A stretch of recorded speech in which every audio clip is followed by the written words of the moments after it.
This entire city is a replica of Paris, with the iconic Eiffel Tower at the center of it. There are a lot of Eiffel Tower replicas in the world, but China takes this one step further and replicated the entire city. Yeah, this isn't Paris, but China. If I showed you these pictures, can you tell which one is Paris and which one is China? Without looking too hard, it's actually very difficult to tell, because they did that good of a job building and designing the city to look exactly like Paris. Today Steve and I are exploring the city and talking with locals to figure out what it's like to live in Paris, but in China. We're in Europe. Everything looks European. Wow, dude. This is crazy. There it is, guys, the Eiffel Tower replica. 很像法国的。这条街叫香榭丽。12 years. Okay, that's a long time. It really does look European. Yo, let's check out this hotel.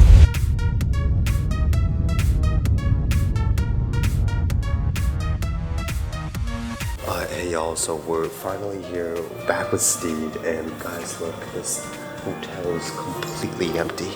The Chinese New Year decorations are still up. Like we're in this grand European looking like place.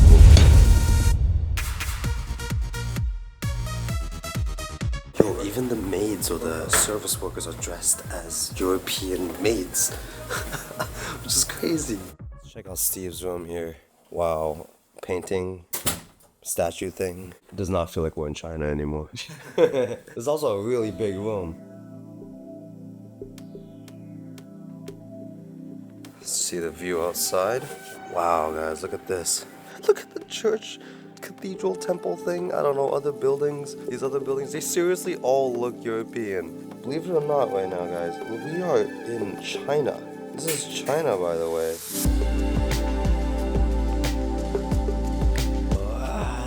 Check it out. We're in Europe. God damn. Alright, we're checking out Steve's hotel here. We're gonna head out, walk over to the Tianducheng Eiffel Tower.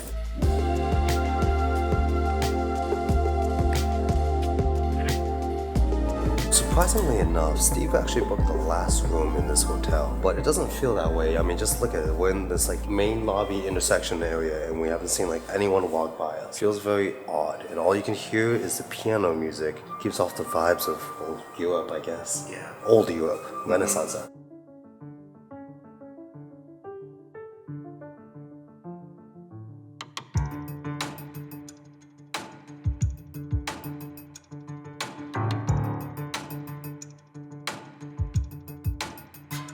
Time to head to Tianducheng, and here with Steve. I'm really excited. I've actually never seen the Eiffel Tower before. Yeah, I want some baguettes. Really excited. Some baguettes. Let's get some baguettes. Yo, what the hell? Welcome, man. How'd you get here so fast? Chinese elevators, bro.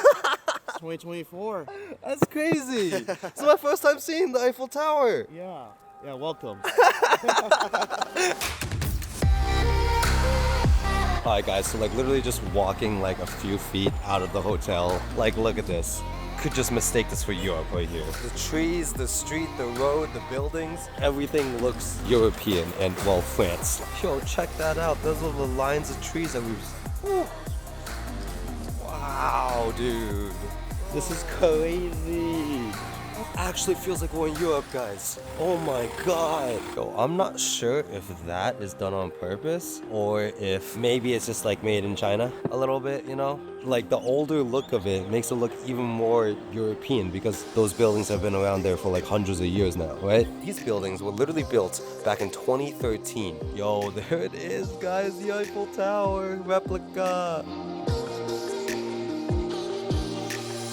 So yeah, guys, this place was actually not meant to be like a tourist attraction by any means. It was actually just meant to be a residential district, which is what it is, except what happened was China expected their population to boom way higher than it actually did. You know, the whole one-child policy and all that other stuff. China's population is actually declining now. Before, they expected it or predicted that it would keep on going up and it reached 1.5 billion, so on and so forth. But it did not. So they built this city in expectation of people of Shanghai overflowing and people moving out of Shanghai out into these places like Tianducheng, which is kind of crazy. They literally they got ahead of the curve and built this whole city, but now it's like a Paris ghost town. Look around me.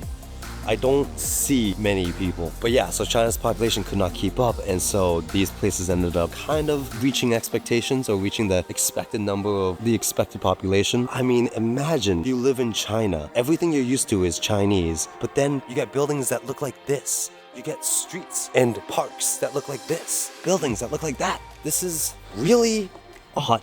We're gonna check out a few stores here. This one's called Tomato House. Looks like a clothing shop. It's an actual civilization. This looks kind of like French style clothing. Hi. This nice store owner here at the Tomato House actually offered to, well, answer some questions for us on how it's like to live here. The Paris replica of China. So like most of China, she couldn't speak much English, so I helped translate a bit here. Maybe ask her, she been to Paris before? 你去过法国吗？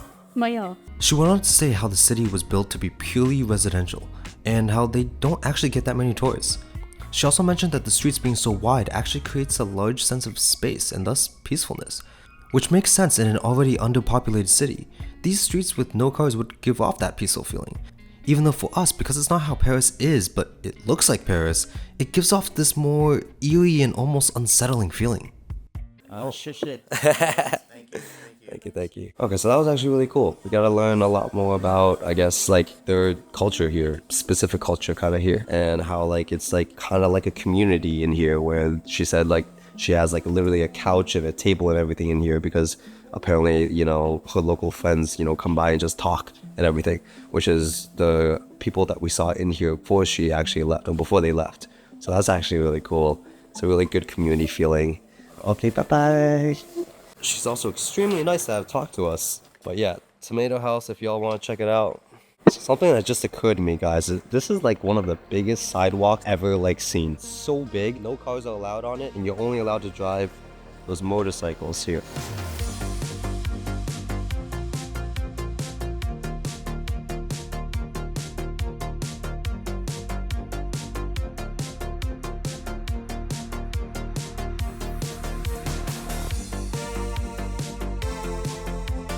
So yeah, guys, here in the city center, it really does feel like there's like a lot more people. Way more than we saw, even like cars over there and everything. Way more than we saw back there. It's kind of odd, huh? I guess it kind of makes sense.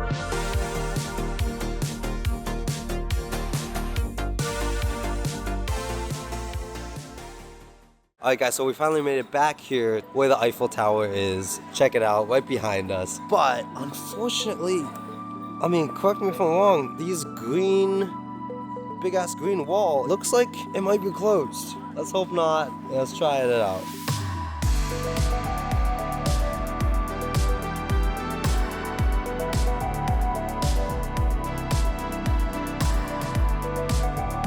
Bad news, we just asked a local here and turns out we actually can't get in there, unfortunately. We're actually gonna briefly interview her real quick and just like ask her a bunch of questions about living here, because living here is like a very unique choice, I feel. So didn't grow up here. 你什么时候搬到这的？ 20 years. 20年 You've been living here for a long time. 20 years. 12. Oh, sorry, 12. 12 years. Okay. That's a long time. What made you move here? She told us she actually moved here for work, which we thought was interesting. But also, 12 years means she started living here basically from the very start in 2007, when the city was first built.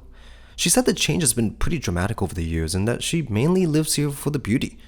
She also encouraged us to come back here in the spring when the flowers are blooming and the city looks more beautiful. She also gave us a food recommendation too at the end that we just had to try. Thank you for your time. Thank you. So yeah, just finished interviewing that lady right there. It seems like everybody here is actually surprisingly nicer than I would say most of China is. I mean, most of China, they're still pretty nice, but they're usually not very talkative. They're extremely shy. It's pretty cool how people here. We're gonna get some photos here, and then we're actually gonna go get some food over there. It looks like so she told us it's specialty here in Tianducheng. Oh yeah, he's actually gonna give it to us for free. We can't use WeChat to pay. WeChat's the only way to pay. Wow, how cool is that, guys? Definitely come to this store if y'all ever get the chance to come to Tianducheng. It's crazy how China works sometimes. Like WeChat is their one-stop app for everything. But yeah, as foreigners, we can't use WeChat to pay, and so this friendly store owner actually just gave us these pancakes for free. Let's give it a try. Wow. That is good. really cool sense of community out here. I really like the local feeling, and everybody out here is extremely nice. I mean, again, the people that we talk to, 2 for 2, were willing to talk to us and be on camera. Usually Chinese people are very shy and they don't actually want to be on camera and all that stuff. So like, it was actually really cool how 2 locals we met just wanted to talk to us. This has been an amazing, literally just day trip over here to see the Eiffel Tower. My first Eiffel Tower in person. I will go to France eventually. We'll see Paris eventually and the Eiffel Tower. But in the meantime, the replica will do. 是啊是啊，没呢没呢，我这啊，对对要要辣椒的，对，一点吧。一点嗯，I've actually never seen this anywhere else here in China. This is actually super cool. I haven't gotten a bubble tea in a while either. I've seen the snowman. It's hot, hot. I forgot it was hot. I actually like this. This is the last day that I'm hanging out with Rich. Yup. Alright, Steve. Alright, bro. I will see you in the US. US, USA. Alright. Bye. So yeah, that's about it. Like, comment, subscribe, all that good stuff. And I'll see you guys in the next one.